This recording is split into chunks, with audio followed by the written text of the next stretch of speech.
Hello students, welcome to our channel The Resumist.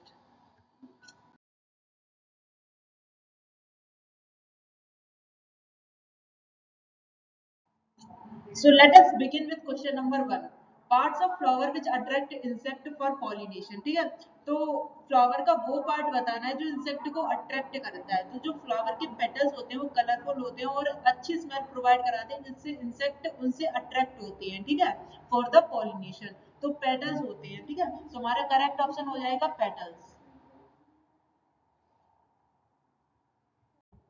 Question number 2. The plant that can be raised by the method of vegetative propagations are. ठीक है, तो vegetative propagation क्या होता है? एक plant के किसी पार्ट को कट करना और उससे उसी का रेप्लिका जनरेट करना। ठीक है, तो हमारे पास ऑप्शन क्या है? Sugar cane, roses and grapes. देखो, शुगर केन में भी वेजिटेटिव प्रोपगेशन होता है, रोजेस में भी होता है और ग्रेप्स में भी होता है, तो ये ऑप्शन तो करेक्ट हो जाएगा।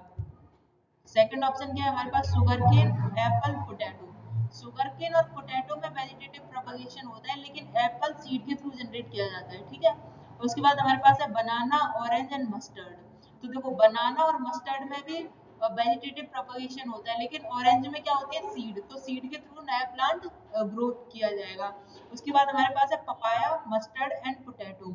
अगेन मस्टर्ड और पोटैटो में वेजिटेटिव प्रोपगेशन होगा लेकिन पपाया सीड के थ्रू ग्रो किया जाएगा। ठीक है, तो हमारा करेक्ट ऑप्शन हो जाएगा शुगर केन, रोजेस और grapes.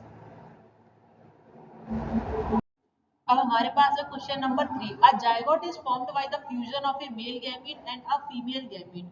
The number of chromosomes in the zygote of a human is. ठीक है, तो हमें zygote में नंबर ऑफ क्रोमोसोम्स बताने। अब देखो, एक मेल गैमीट होता है हमारे पास और एक होता है फीमेल गैमीट। ठीक है, दोनों की जो प्लॉइडी लेवल होती है वो एन होती है। दैट इज 23 क्रोमोसोम्स यहाँ से आते हैं और 23 यहाँ से। ठीक है, दोनों के फ्यूजन के बाद जायगोट की फॉर्मेशन होती है। ठीक है, अब n प्लस एन हमारे पास प्लॉइडी क्या हो जाती है इसकी? 2n। तो नंबर ऑफ क्रोमोसोम्स क्या हो जाएंगे? टोटल 46। ठीक है, तो जायगोट के अंदर जो क्रोमोसोम्स नंबर होते हैं वो होते हैं 46। तो हमारा करेक्ट ऑप्शन हो जाएगा option number C, that is 46।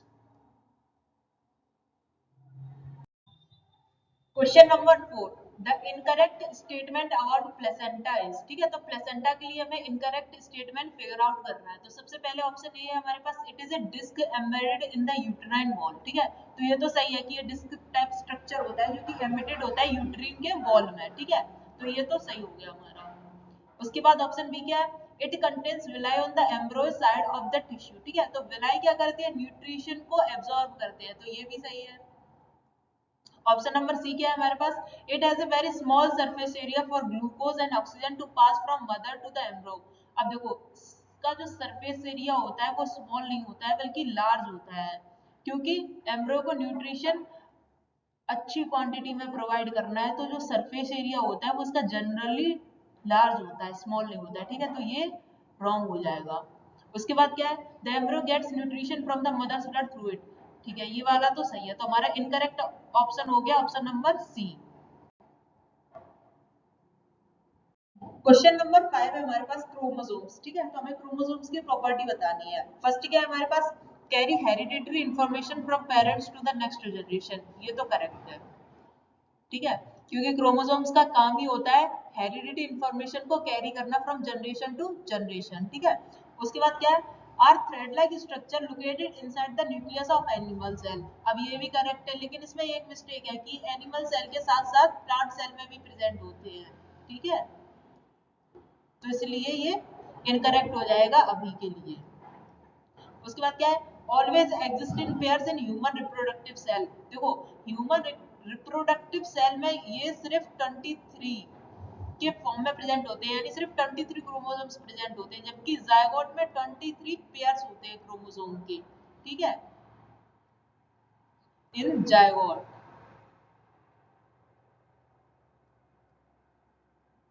और ये होते हैं रिप्रोडक्टिव सेल में।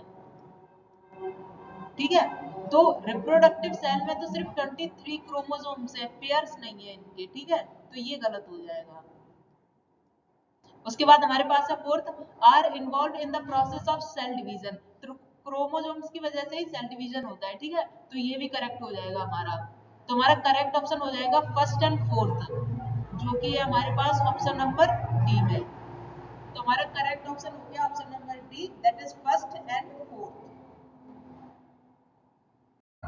क्वेश्चन नंबर 6 है हमारे पास असर्शन रीजन बेस्ड क्वेश्चन, ठीक है। तो असर्शन क्या दिया हमें, offspring produced by asexual reproduction are genetically similar to the parents, ठीक है। तो जो एसेक्सुअल रिप्रोडक्शन में जो प्रोजेनी बनती है वो पेरेंट्स के सिमिलर होती है, क्योंकि उसमें जेनेटिक वेरिएशन नहीं आ पाते हैं ड्यू टू एसेक्सुअल रिप्रोडक्शन, ठीक है। अब रीजन क्या है, asexual reproduction involves a single parent. तो एसेक्सुअल रिप्रोडक्शन सिंगल पेरेंट से होता है, डबल पेरेंट है नहीं तो वेरिएशन नहीं आ पाएंगे, वेरिएशन नहीं है इसीलिए जो प्रोजेनी होती है वो सिमिलर टू पेरेंट्स होती है। तो असर्शन भी सही है और रीजन भी सही है, और reason correct explanation of assertion है, ठीक है। तो हमारा ऑप्शन हो जाएगा option number A, that is both assertion and reason are true and reason is the correct explanation of assertion. Question number 7, select the incorrect match between the plant and its vegetative part from the following, ठीक है।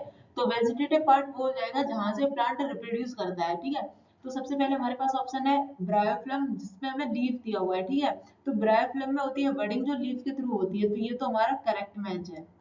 उसके बाद हमारा है potato stem, ठीक है। तो potato की स्टेम से ही क्या होता है, इसका मॉडिफिकेशन होता है, यानी जो भी मतलब इसका रिप्रोडक्शन होता है न्यू प्लांट का, वो पोटैटो की स्टेम से होता है, ठीक है। तो ये भी सही है। उसके बाद है मनी प्लांट स्टेम, तो मनी प्लांट स्टेम कटिंग से ही ग्रो होता है, तो इसलिए भी ये भी सही है। उसके बाद रोज, रोज भी स्टेम कटिंग से ग्रो होता है, लेकिन इसमें रूट दिया हुआ है, तो ये इनकरेक्ट मैच हो जाएगा। तो हमारा इनकरेक्ट मैच हो जाएगा option number D. Question number 8, identify the mode of asexual reproduction in the following organism, ठीक है। तुमको इमेज दी हुई है, तो पहले तो ऑर्गेनिज्म आइडेंटिफाई करो। तो ये हाइड्रा है, ठीक है। हाइड्रा में हम सब जानते हैं कि हाइड्रा में जो मोड ऑफ रिप्रोडक्शन है वो बडिंग होता है, तो हमारा ऑप्शन हो जाएगा दैट इज बडिंग, ठीक है।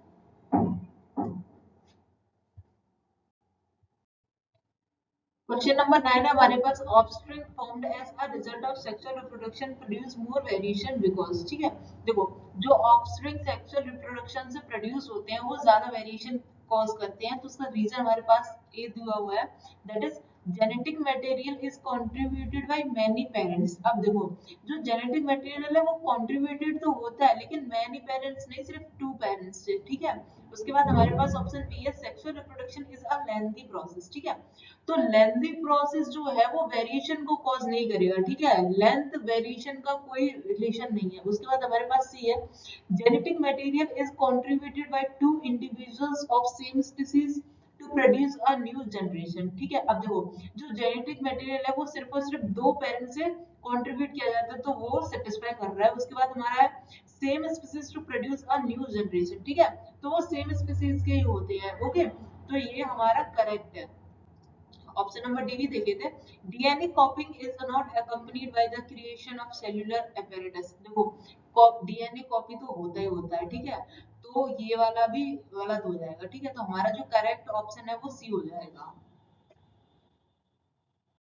So that is it for this video. We have covered 9 PYQs from how do organism reproduce, ठीक है। इसके रिलेटेड जो भी आपको क्वेरीज हो कमेंट सेक्शन में बोल दीजिए, वहीं पे क्लियर कर दी जाएगी। और आपको जो भी क्वेश्चंस या वीडियो जिस भी चैप्टर का चाहिए हो, प्लीज लेट अस नो।